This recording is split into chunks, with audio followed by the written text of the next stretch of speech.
If you had no intention of paying taxes on your crypto ever, this isn't really good news for you. But if you lost $100,000 or $10,000 or whatever it was, you've been upset for a couple of months. Don't worry, for the next year of reporting your taxes, come April, you can take out $3,000. And you can continue doing that for, the next decade or so. It sucks that the IRS only allows $3,000, but at least that's $3,000 off your taxes that you can declare as a loss. And in today's video, we're discussing Harvard, Ivy League schools, and their investing into cryptocurrencies. My name is Mike Recupero. Thanks so much for joining us in today. Let's get into the video.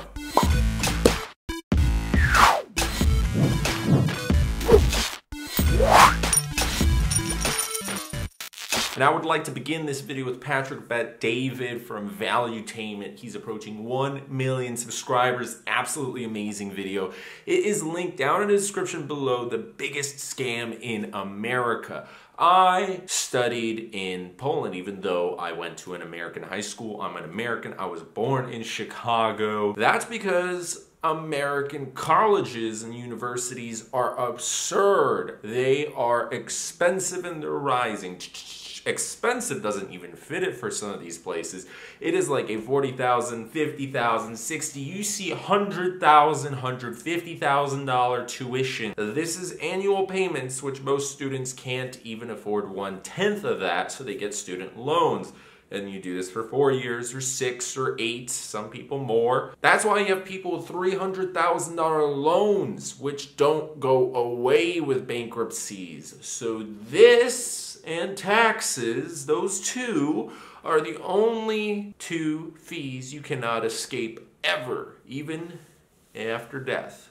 Okay, maybe sort of, but if you have an estate after death, the courts can sue for that estate. But regardless, Harvard and most of the Ivy League schools out there aren't broke. Actually, they could be paying for their students' tuitions for a very long time. Harvard has an endowment of over $36 billion. That is crazy to think about. That's one school, $36 billion. It's like a hedge fund. Harvard, with their endowment, could afford to pay for students for the next 120 years. 6,000 students attending Harvard on an average $50,000 annual tuition for the next 120 years. The worst part is that it's tax-free. It is tax-free. And the government is paying for it. So who's paying for the government? The taxpayers. Anyways, now that you get the picture, Harvard, Stanford, all these schools are rich. They're making billions of dollars. The teachers are getting paid 6-figure salaries, and they should, it's the top of the top. But obviously they got money to blow. And,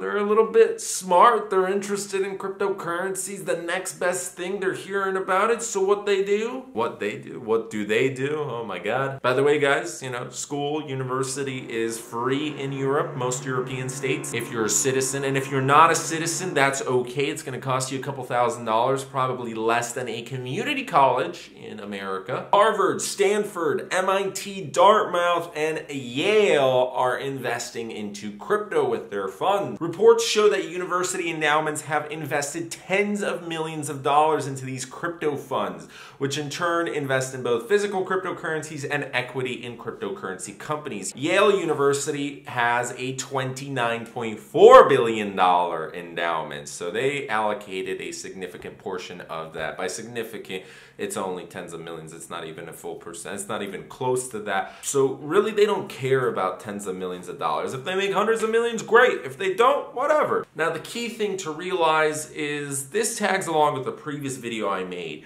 the winners and the losers. Obviously, Harvard, Yale, these guys are smart, they're rich, and they know what they're doing. So they're not just investing, oh, here's Bitcoin, whatever. Even if they did do that, they have so much money to blow and they're only investing a slight percentage that they don't care. They're able to leave it in there for the next 5, 10 years. During that time, they're going to make 100 times that tax-free. So it's like, whatever. They can invest more.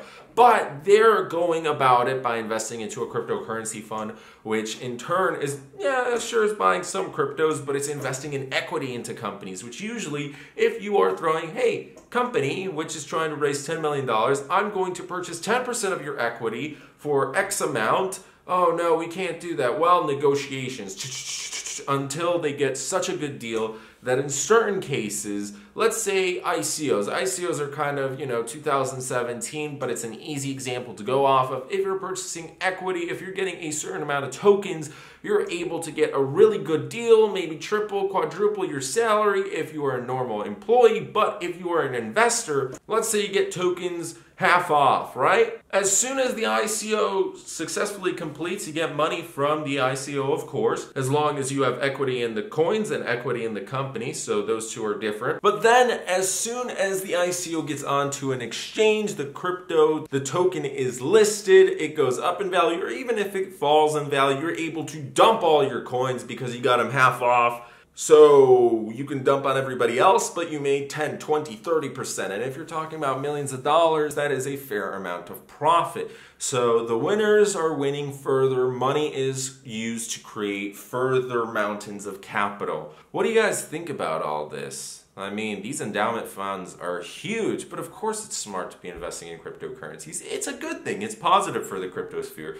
But it makes you think about all the student loan debt. If you enjoyed today's video, thanks so much for watching it fully. Stay tuned for tomorrow's video and giving a like, commenting your opinion, subscribing, turning on notifications. That's all helping this channel stay alive. 18,714 strong. Kubera out. Peace.